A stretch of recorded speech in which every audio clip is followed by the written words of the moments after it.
अस्सलाम वालेकुम, welcome in another episode of Kashmir season. और इस टाइम आपका भाई आपको वेलकम करता है अड़ंकेल से।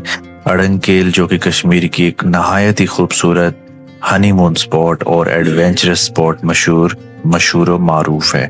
तो जी एडवेंचरस मैंने इसे इसलिए बोला है क्योंकि अगर आप मेरी पिछली एपिसोड देखें तो आपको अंदाज़ा होगा कि कैसे आप हाइकिंग करके यहाँ पर पहुँचते हैं। ठीक है, एक प्यारी सी खूबसूरत सी हाइकिंग है, छोटी सी है, प्यारे से जंगल से गुजर कर आप यहाँ पहुँचते हैं। और हनीमून स्पॉट मैंने इसलिए बोला है क्योंकि बहुत ही खूबसूरत है, just like a roof top. पहाड़ों के रूफ टॉप पर आप आ जाते हैं और फिर आपको एक ये पहाड़ों की दीवार नजर आती है, क्योंकि ये दीवार just like a border line between Indian occupied Kashmir and Pakistani Azad Kashmir.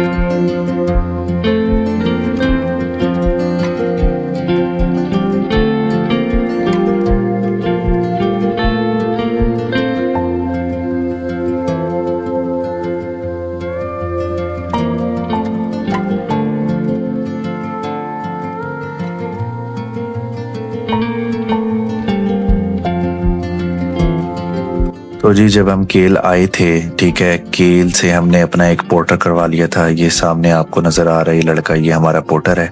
इसने हमारा सामान भी उठाया वहाँ से, सारा जितनी भी हमने हाइकिंग की केल से लेके अड़ंकेल तक, और अब हमें ये एक खूबसूरत स्पॉट की तरफ लेके जा रहा है। ठीक है, तो ये देख लें आप, देखते हैं हम कि ये जो स्पॉट हमें दिखाएगा वो कैसा निकलता है। और ये पोर्टर यहाँ पर बहुत इजीली अवेलेबल होते हैं केल में।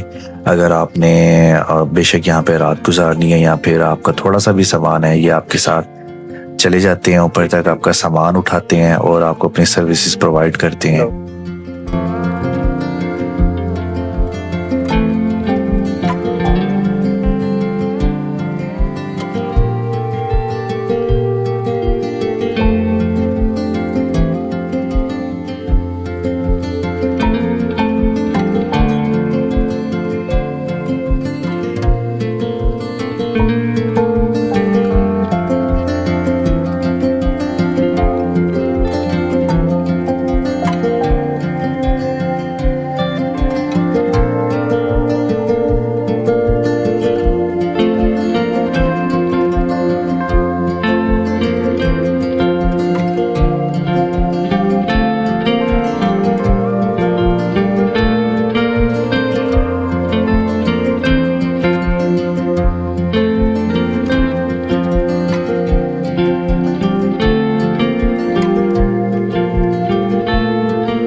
तो जी अड़ंकेल में इस टाइम एक्सप्लोरिंग चल रही है हमारी, और ऐसा लग रहा है जैसे मैं कोई फैंटेसी विलेज में जी रहा हूँ। यहाँ की लाइफ, यहाँ का एनवायरनमेंट, यहाँ की वाइब्स, यहाँ के लोकल सब भी माशाल्लाह, उनका एक अलग ही दुनिया चल रही है इधर। और ब्यूटी जो है वो अपनी रॉ नेचर में है। लेकिन मुझे अफसोस भी हो रहा है एक बात का कि मैं जब 7-8 साल पहले यहाँ पर आया था उस वक्त इतने होटल्स नहीं थे यहाँ पर, लेकिन अब होटलों की भरमार आए थे, बहुत ज़्यादा होटल है।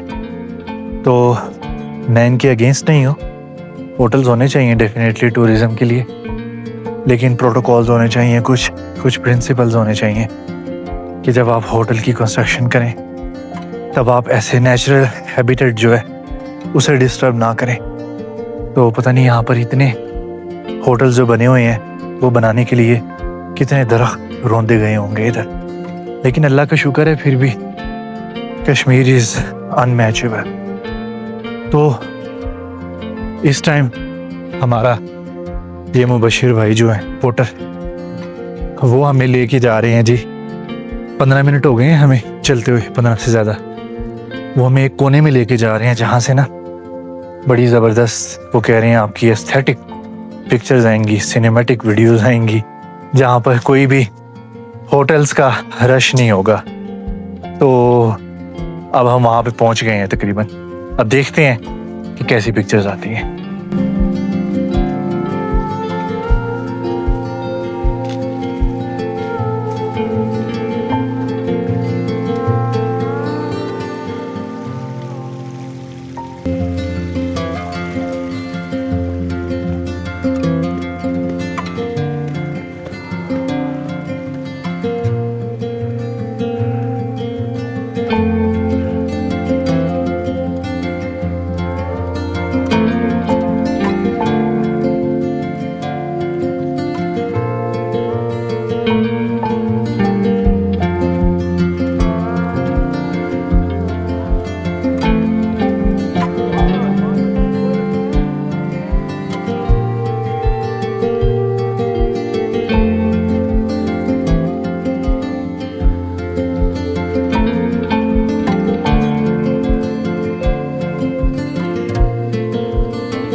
अच्छा, यानी कि आप वो उधर जो नज़र आ रही है वहाँ तक आप गए हो।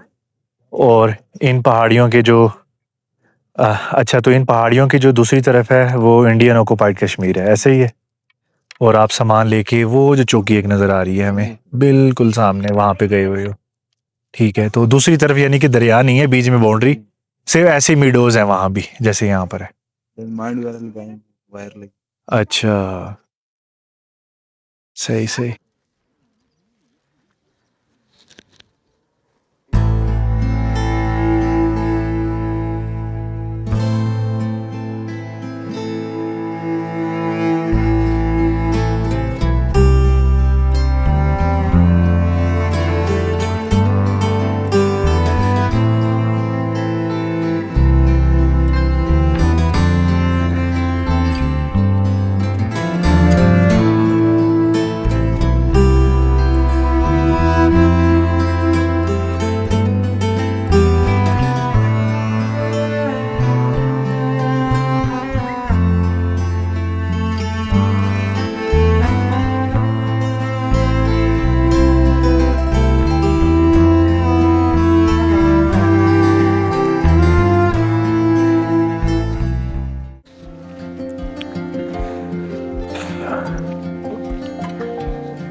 शाम के 4:30 हो रहे हैं और अब है हमारी वापसी यहाँ से अड़नकेल से, क्योंकि 5 बजे तक डोली का टाइम है और 5 बजे के बाद जो आते हैं वो फिर डोली के ज़रिए वापस नहीं जा सकते।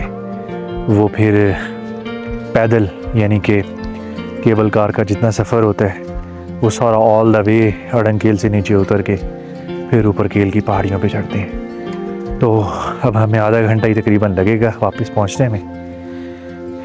और इसके साथ ही जी मेरा ये अड़नकेल का ट्रैवल व्लॉग कंप्लीट होता है। उम्मीद है आप लोगों को ये मेरी एफ़र्ट पसंद आई होगी। अनफॉर्चुनेटली यहाँ पर ड्रोन उड़ाने की इजाज़त नहीं है, लिखा हुआ था स्ट्रिक्टली, क्योंकि ये मेरे पीछे जो पहाड़ियाँ आप देख रहे हैं ये बॉर्डर लाइन है। इससे पीछे बिल्कुल इंडिया बैठा हुआ है ऑक्युपाइड कश्मीर में। और इन चौकियों पे जो मेरे पीछे नज़र आ रही हैं इन पे हमारी पाक फ़ौज बैठी हुई है। तो इसलिए जी ये ड्रोन सेंसिटिव एरिया है, यहाँ पर ड्रोन नहीं उड़ा सकते। तो खैर ये ड्रोन सेंसिटिव एरिया है और अगर आप स्पेशल एनओसी बनवा लें आर्मी वालों से तो फिर आपको परमिशन मिल जाती है। तो मुझे इस चीज़ की इन्फॉर्मेशन यहीं पर आकर मिली है कि एनओसी उसके लिए बनवाना पड़ता है। तो अगर मुझे पहले पता होता तो डेफ़िनेटली मैं लाहौर से ही कोई बंदोबस्त इसका करके निकलता, क्योंकि ये जगह बहुत ही खूबसूरत है और यहाँ का बर्ड आई व्यू जो है ना वो यकीन करें आपको वो वाली वाइब्स देगा कि जैसे जिसे देख कर ना आपके मुंह से निकलेगा जस्ट वाओ। तो